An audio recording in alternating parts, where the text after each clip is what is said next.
What's up, everyone? Axel here of Axetruth.com, and this is where I cut through the bullshit. I'm getting ready to cut through this bullshit here. Don Lacefront Lemon gets owned on slavery. Owned on slavery and reparations. He's an owned slave. Wow. It's so funny this comment was made. You know, of course, the race, the give me something, everybody owe me something crowd is really upset that this white woman said this about slavery, because for some reason the indoctrination about slavery and the way black Americans have suffered in this constant trauma of slavery because of movies. For some reason, they think they were the only slaves ever. That slavery wasn't invented until they were slaves, and it was white people that owned them. No.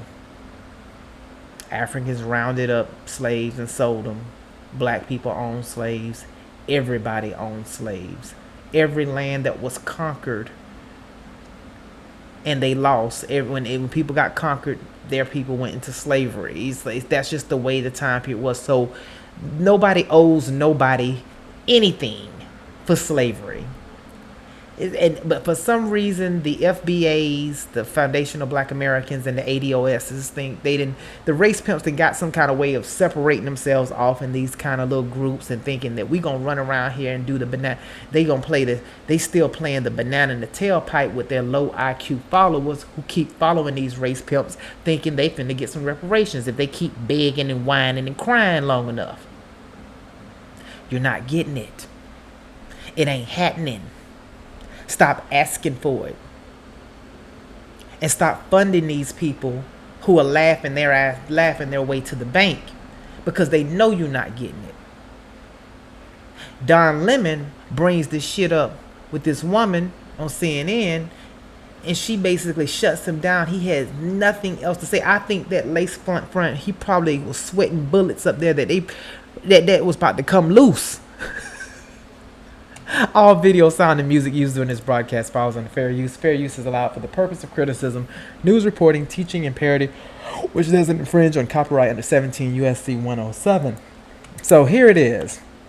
Well, this is coming when, there's all of this wealth, and you hear about it comes as England is facing rising costs of living, a living crisis, austerity budget cuts, and so on. And then you have those who are asking for reparations for colonialism, and they're wondering, $100 billion, $24 billion here and there, $500 million there. Some people want to be paid back, and members of the public are wondering, why are we suffering when you have all of this vast wealth? Those are legitimate concerns. Well, I think you're right about reparations in terms of if people want it, though, what they need to do is you always need to go back to the beginning of a supply chain. Where was the beginning of the supply chain? That was in Africa, and across the entire world, when slavery was taking place, which was the first nation in the world that abolished slavery? The first nation in the world to abolish it. It was started by William Wilberforce, was the British. In Great Britain, they abolished slavery. 2,000 naval men died on the high seas trying to stop slavery. Why? Because the African kings were rounding up their own people. They had them on cages waiting in the beaches. No one was running into Africa to get them. And I think you're totally right. If reparations need to be paid, we need to go right back to the beginning of that supply chain and say who was rounding up their own people and having them handcuffed in cages. Absolutely. That's where they should start. And maybe, I don't know, the descendants of those families where they died in the high seas trying to stop the slavery, that those families should receive something too, I think, at the same time. It's an Look at the look on his face when she said the families that died in the high seas trying to stop it, they do something too. What you got to say? It's an interesting discussion, Hillary. Thank you very much. I appreciate it. We'll continue to discuss in the future. No, you won't. She shut it down. But the race. The people who are out here really think they're do something. They're upset with that white woman about saying that. They saying that she skated around the question.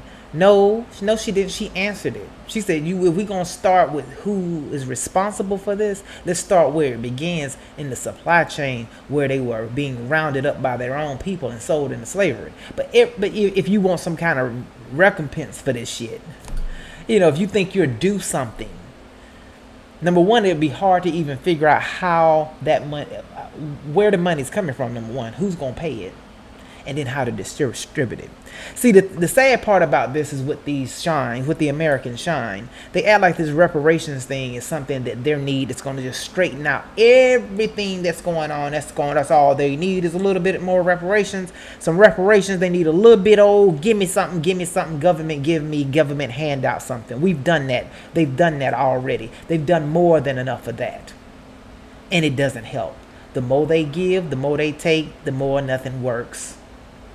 Nothing changes. It just gets worse. You have reparations already in this country, from welfare, WIC, all the programs to give you a leg up in everything just because of the color of your skin. They even got other things that they're setting up, handing out checks to single mothers here in Atlanta.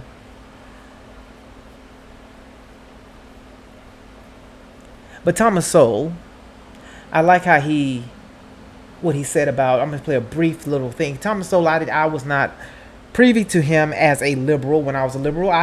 They do a good job of keeping things, and I guess when you're blindsided and you over there on that liberal demon rat side, you are basically indoctrinated to think a certain way, and those white liberals have a way of making sure you only know certain things, and they keep pointing at the right and being racism, white supremacy, and all that old crazy shit.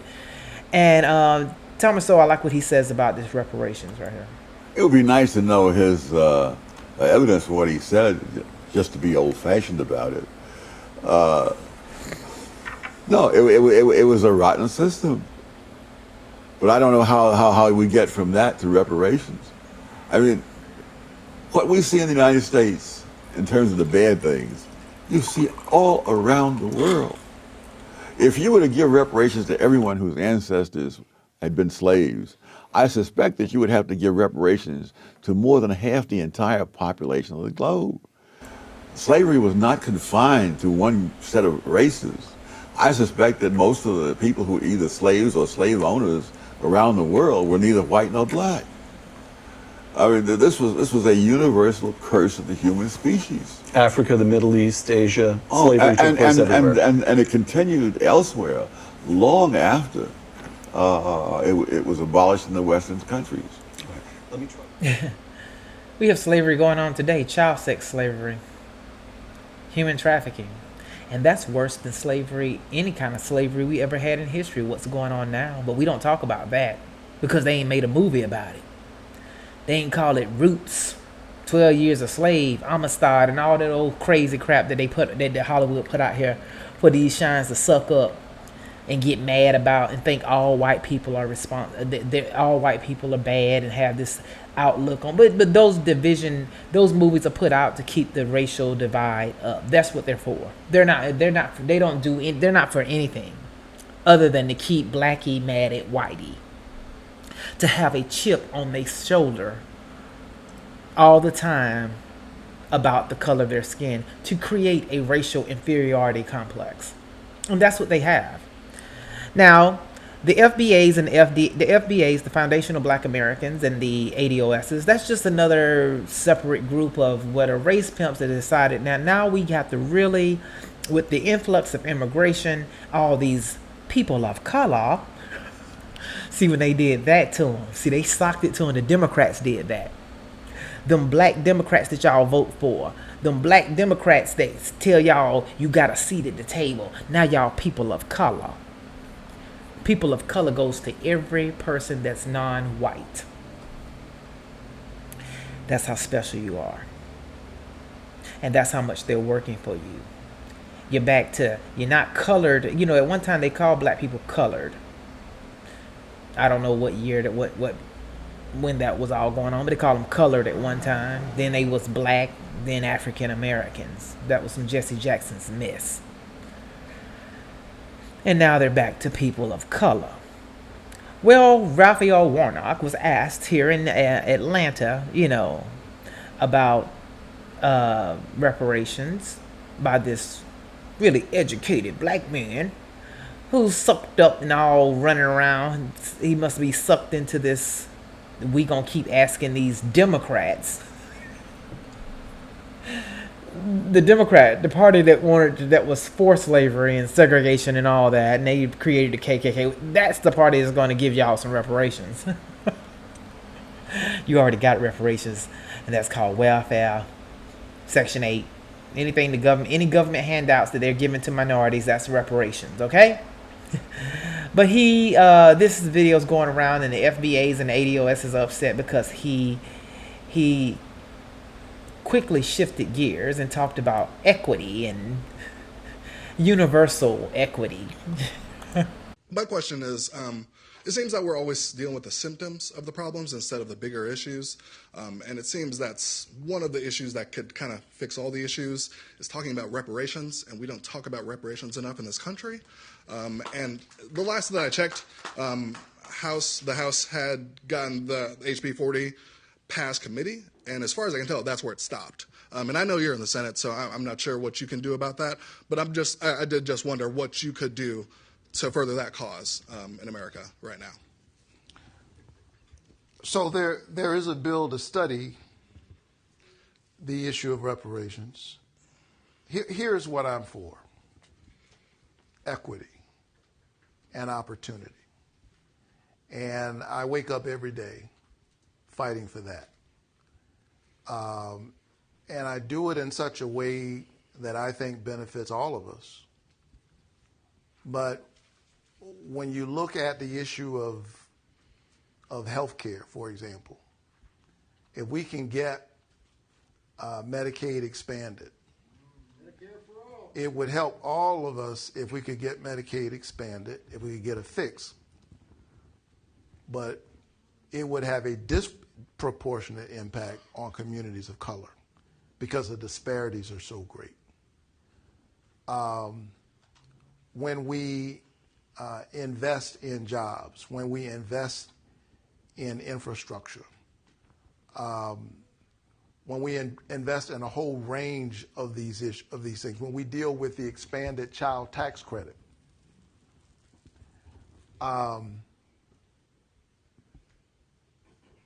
which helps 97% of families with children. But when you look at the racial wealth gap, it will be a great help to communities of color and other marginalized people.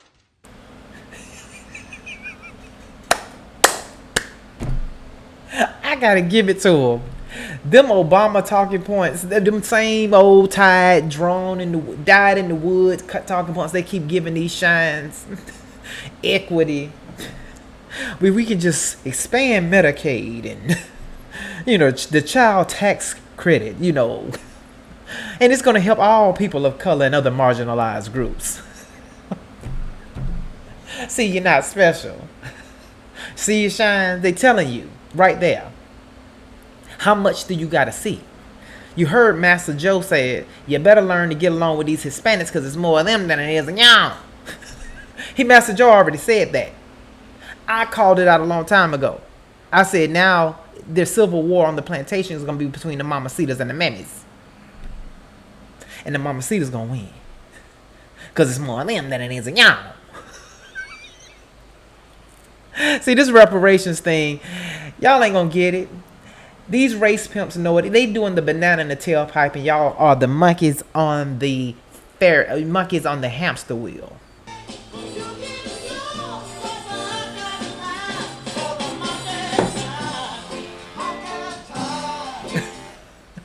Yes, y'all are the monkeys on the hamster wheel, sitting up here playing this game of reparations, begging and going on, thinking that that the Democrat Party, that party is gonna work something out for you. You got a few over here on the right, them Sonny Johnstons and them running around here on the right thinking they gonna bring that bullshit over here.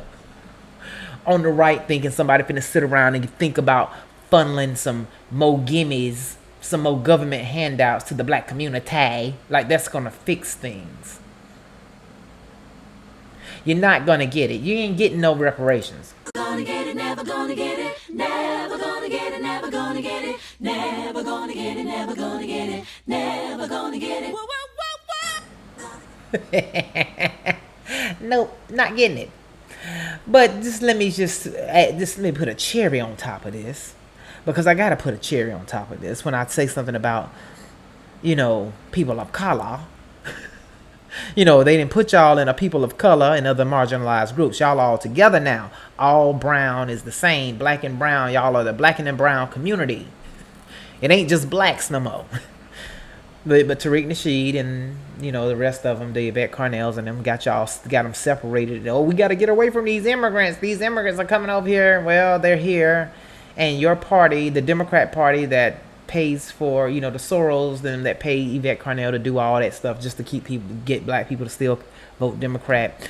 And, Tariq Nasheed, he mad at the Democrat Party and all that, but he plan on going into politics. What is he going to run under? What is he going to run? He talking about he going into politics. He's going to run as a Democrat. See, but I tell you, he got the game on lock, though. I'm going to give Tariq Nasheed all the credit. See, I can't hate on him. He got the game on lock. He knows how to swindle, get over on the shine. He knows how to get that money, get that bag from them, keep them paying him while he talking that yang, giving them the banana in the tailpipe, and keep them running on that hamster wheel, being a monkey on a hamster wheel, doing that. But here we have a discussion of a focus group about the emergency resolution, and I think this was in an emergency resolution that was for black women, an equal payday thing. And this Hispanic councilwoman, she comes in and she diverts the conversation to be and to include Hispanic women and the Hispanic community. So I'm just going to let you know, I'm just going to play this little piece, because this is where you're at when it comes to these Democrats, shines and mammies over there. Since y'all want to stay over there and call, Republican side racism and whiteism and all that old stuff, you got some stuff going on over here that y'all going to have to, this is what's happening. And the Hispanics is more them than it is y'all. Thank you, Mr. Chair. I'll just add to the comments of Councilman Conwell. So I remember when we were passing ARPA dollars for CHN and your utilities resources, and the majority of the women that seek utility services were black women.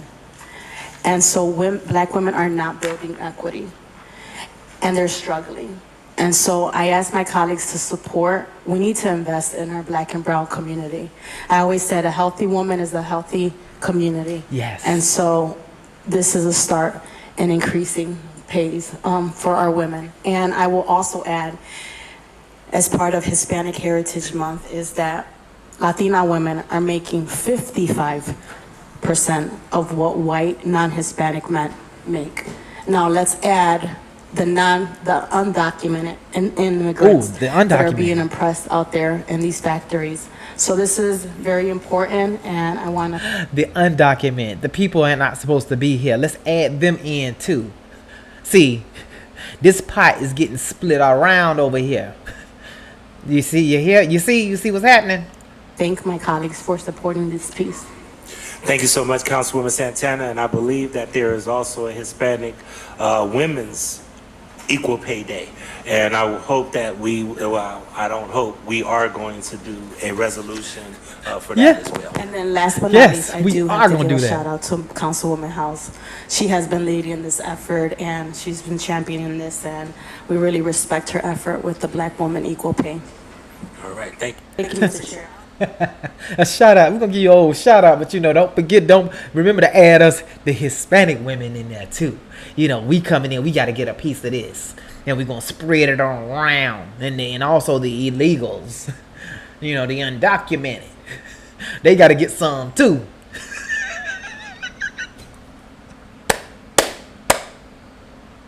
I love doing this. Wow. Oh, that's perfect. for what I said a long time ago, that civil war that's going on that plantation gonna be between the mammies and the mamacitas. And the mamacitas gonna win. But join me tonight for a Power of the Living Word at 9 p.m. Eastern Standard Time. Put your comments below. Tell me what you think about this. You know, this reparations argument and this thing that they keep doing, and it's really sad to see that black people are still falling for this, still believing that someday, somehow, they're going to get some check from the government, some kind of reparations program, when you got all these other reparation things that have already been done. How much government gimmicks do you need? See, I can make this video go even further when I start talking about housing. But one thing I can say, let me just say this, because I know they're going to say, people that's poor and stuff like that. There are poor white people in this country. Very poor. They're so poor that they're shitting in buckets and dumping them out in the backyard. They don't have adequate plumbing or a bathroom in their house. They don't have heating. They cover themselves with a bunch of blankets. Their houses don't have, some of the houses don't even have windows. This is up in Appalachia. You know, them hillbilly white people. They're really poor, and they're born into this poverty, and it's a cycle, constant cycle of poverty. They don't have adequate doctors, mental illness, sexual abuse. That's a constant cycle up there. That kind of poor, I've never seen that kind of poor on blacks in this country. Have never seen it. Yes, there are black people living in squalor and different types of government housing that's not up to par, or low-income housing that's not taken well taken care of. But then again, if you go look at those properties, also look at how they are taken care of by the people that live there. But even there, they're not doing they don't have what's going on up there in Appalachia. And I don't see these people, nobody whining and crying for them. Poor is poor, class is class. But no, you're not doing any kind of reparations. Quit asking for it. Quit begging. Quit following these race pimps, making you think that they're working on getting it. Tariq Nasheed has never done anything, not one thing for the black community, but fatten his bank account. He's gotten reparations to his bank account, and he's laughing his way to the bank. See, a person like that will never debate nobody else that will call him out on his bullshit. And the Umar Johnsons and all them, I'm sorry, they are hustlers. If they had actual accomplishments that they can point to and say, look what I did, look what I improved, look how better it is because of my talk and my summits and all these different little things. None of them have that. Not even Jesse Jackson, Al Sharpton, none of them have these type of accomplishments that they can point to and say, with all my years of advocacy, activism, this is what I accomplished. This is what I've done. And it stayed consistent, and it's still like that, running and getting better and better. None of them have that. See, I just cleaned them up. I just chopped all that up right there because I'm Axetruth and I cut through the bullshit. Put your comments below. Share the video. Subscribe to my channel. I'll be live on all platforms but D Live. Good night, everyone. Have a good day, everyone. Take care.